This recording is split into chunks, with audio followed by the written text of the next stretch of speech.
Hello? Come on, Mashak. If you think this is Mashak, think again. This was Mashak. 71 What makes him hours think that ago. these are funny? But even if you've What makes him unscrambled think this that these are trace, funny? Wait, my this is what you trail choose to is leave on your phone for that? I mean, it's not even funny. It's not funny. Good luck! Mashak, it's neither of them are funny. They're not even... It had been 3 days since the Dion bomb. That friendly old boxing coach I'd interviewed, the guy whose facts weren't lining up, turns out he'd been dead for 7 years. Who had I spoken to? I had no idea. Whatever we'd thought this cover-up was, it now seemed like something far more sinister. Ray and Petra did the smart thing.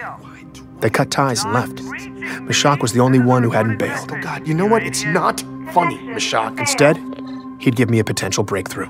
Apparently, I was about to be contacted by Pharaoh, a mysterious insurgent with intimate knowledge of ONI's tactics and buried history. That was the good news. The bad news? I'd heard nothing since. Pharaoh was a no-show. Mashak was AWOL, and I'd spent the past 72 hours listening to these 2 ridiculous pre-recorded messages over and over. You know what? Who do you think you're outsmarting? I'm the only human in existence who wants to find you. Good luck! My team had been reduced to this man. In a weird way, I'd been comforted by the idea of Mashak's constant surveillance. I liked knowing that at least somebody was out there, even if just to corroborate my existence. Mashak, Not reaching are you there right now? The recorded message. Are you listening? You idiot. And now, he was gone. I was beginning to worry something had happened to him. Mashak, are you listening? Just tell me if you are. Wait, is that you? Mashak? I'm so glad you got through. Oh, man. Where have you been? So I could rub it in your face that you're now 3 full Oh, days come behind on! me. I'm Benjamin Giroux, and this is Hunt the Truth.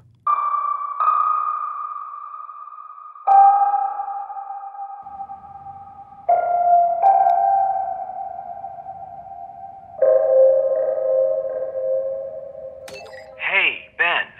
It's Ray. Listen. Is there any chance we could grab a drink? Okay, I was really glad to hear from Ray. With Mashak MIA, my imagination had been running wild. If anything had happened to either of them or Petra, that was on me. So getting this call was a huge relief. But Ray's never exactly been a let's-grab-a-drink kind of guy, so something must have had him spooked. I rushed over to meet him at this dank dive bar near his place. So, I'm here with Ray, and a lot of loud, drunk people. Think of all of them as providing cover, allowing us to talk in secret. Exactly. And Ray is aware I'm recording this. Yes. I'm trying not to think about it, honestly, but Oh, it's fine. So, why'd you hit me up? Well, my scavenger finally got back to me. He had been waiting on some additional military records on Walker. I did not see that coming. I figured Ray would want to stay as far away from the topic of government cover-ups as possible. But if he was talking, I was all ears. And? All the ONI military records still check out. And ONI handles all military records, so... Well, almost all. Ray explained that every enlisting soldier has to sign an affidavit that their service was voluntary. That way, later on, if some grieving family member tries to claim it was involuntary, ONI is covered. But the office created to handle all those records is a rubber stamp joke. Of the roughly 200,000 involuntary service claims they've received over the years, they have ruled the exact same way family loses, ONI wins. Every single time. The process is so automatic, Ray says, that when his guy pulled the records, it was the first request the system had received from a human being in 50 years. Well, And Ray was here's giddy, where it gets interesting so I from knew a he was about to certain deliver the perspective. punchline. 180 days after a soldier's service period ends, the system is supposed to refile the record from active duty to retired. Walker's records weren't retired. And they weren't active either. What?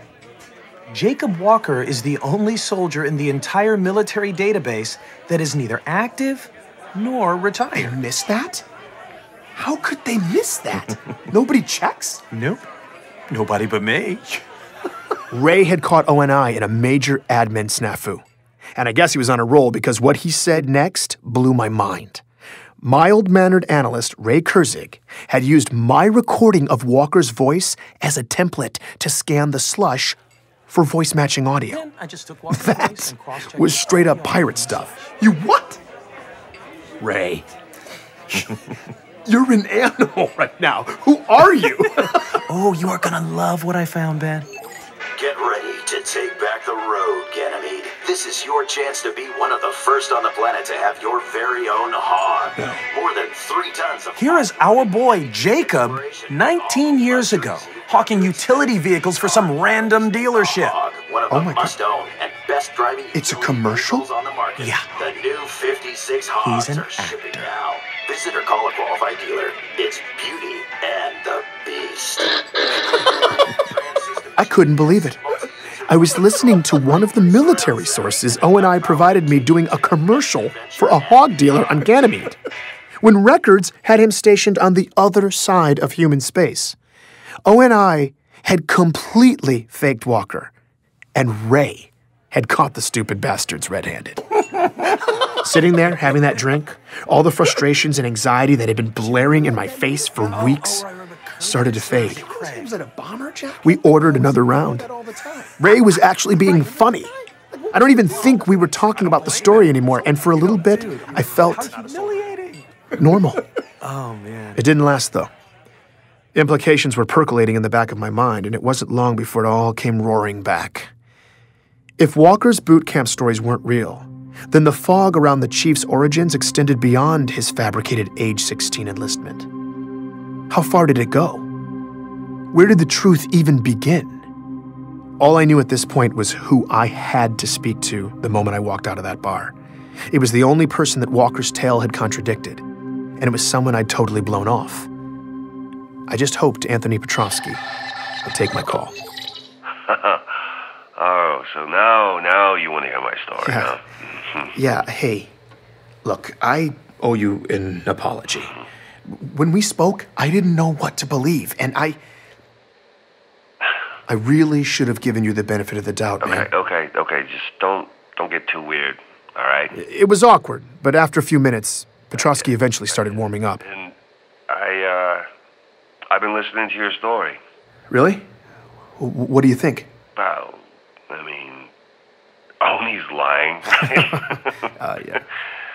Nah, it's disgusting. Yep. You know, they just make up whatever the hell they want, like we're all stupid or something. You know, just like, oh, where's the problem? Deep space? Well, let's just throw a glass planet at it, toss in some insurrectionist bad guys, and the story's good to go. You know, it's ridiculous. I knew exactly what question I had to ask Petrovsky, but I didn't want to ask it. If I was being honest, I'd been avoiding it my entire career.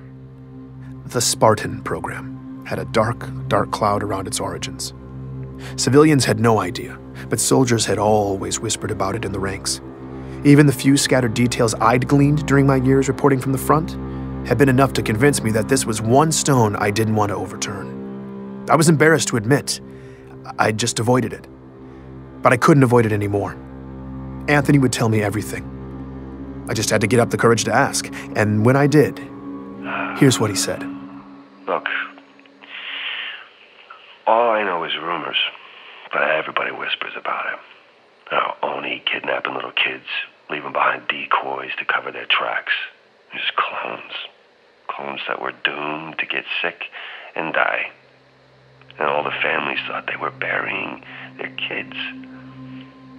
But really, though, their little kids were now government property, kept by Oni, training to be Spartans for years. And then, when they're barely like teenagers, they start biologically augmenting them, which is just a fancy way of saying they tore the kids to pieces and rebuilt them with tech. Whatever tweaks could give the government tactical advantage. You know, all top secret. Spartans are super classified, so hush, hush, soldier. But then the Covenant showed up. Earth got a front row seat. And all of a sudden you got people throwing parades for them, kneeling at their feet, the pinnacle of humanity. But they're not human. Nobody really knows what the hell's under those Spartan masks, but it's sure as hell not a hero. It's not a person. Whatever they are, it ain't us. That was the story I'd never wanted to hear. I couldn't prove it. I couldn't report it as more than just rumors. But his story was the only explanation I'd heard since this mess began that actually made sense with the facts, and it gave O&I more than enough motive to bury the truth. Because the truth was a nightmare. The truth was treason, planned and carried out in the shadows with impunity. Without checks and balances, it's in our nature to cut corners in the name of efficiency. Trim off pieces of our humanity, a chunk at a time, justifying every cut until eventually all you're left with is horror. By coming forward, Anthony had just broken a rigid code of silence. Don't you have like a... I asked him why. A code of conduct or something you have to follow? Whose code? Huh? Oni's? Yeah, I don't care about that. Look, I don't blame that John kid. The Master Chief, whatever the hell they call it, just does what the Masters program it to do. Now, Oni, that's the boogeyman. Some sadist CPO wants to test out his Spartan toy, so he oils it up with the blood of my brothers? No, man, no, I'm not keeping quiet for them. Aren't you afraid of retaliation? What are they gonna do? Tell me. Are they gonna make my life suck? Even more than it does? It's too late. I mean, I understand, Ben, you haven't seen where I live, what my house is like. But let me just tell you this, you might prefer the shelter. I eat canned proteins, man. I am one mischeck away from living on the streets all the damn time. I got a titanium arm. Huh? Vets benefits? On this planet, it's a joke. And this is how they repay me for running through the meat grinder for 15 years. Not after what I've been through. Good, thanks. I gotta go. I'm sure this sounds callous of me, but as Petrovsky described his hardships, I was drifting away. His story had left me dazed. I said I wasn't feeling well. I had to go. He understood. It did, thanks. I needed to step back and look at the full picture of what O&I had done, but my mind just wouldn't do it. Instead, I was fixated on one odd piece. The doppelgangers made to replace the kidnapped kids. Out of the disgusting quilt Petrovsky had laid out, I was stuck imagining the tragic life of one of these clones. They were human. They were created in a lab, altered so their bodies grew painfully fast, their bones stretching by the hour, newborns inflated into 6-year-olds. Someone taught them to walk, to speak. Did their handlers touch them? Did anyone look in their eyes? Did they have names? When it was time, O&I plopped them into some other kid's life, leaving them alone in a dark, unfamiliar room in a bed that was probably still warm. In the morning, a family would walk in, strangers who wouldn't even know to explain any of this to them. No one would comfort them. They were completely lost. And then, these small children would begin to die, breaking, withering away, surrounded by confused, heartbroken strangers who were powerless to help them, all the doctors making frantic attempts to stop the spreading rot from eating this little, terrified person alive. It was all just desperate wailing against the inevitable, and they would be forced to endure all of it, because no one knew the truth, that these children had lived in chaos until they died in excruciating pain because someone had designed them to do just that. The nightmare the clones endured was not a byproduct of O&I's plan. The nightmare was the plan.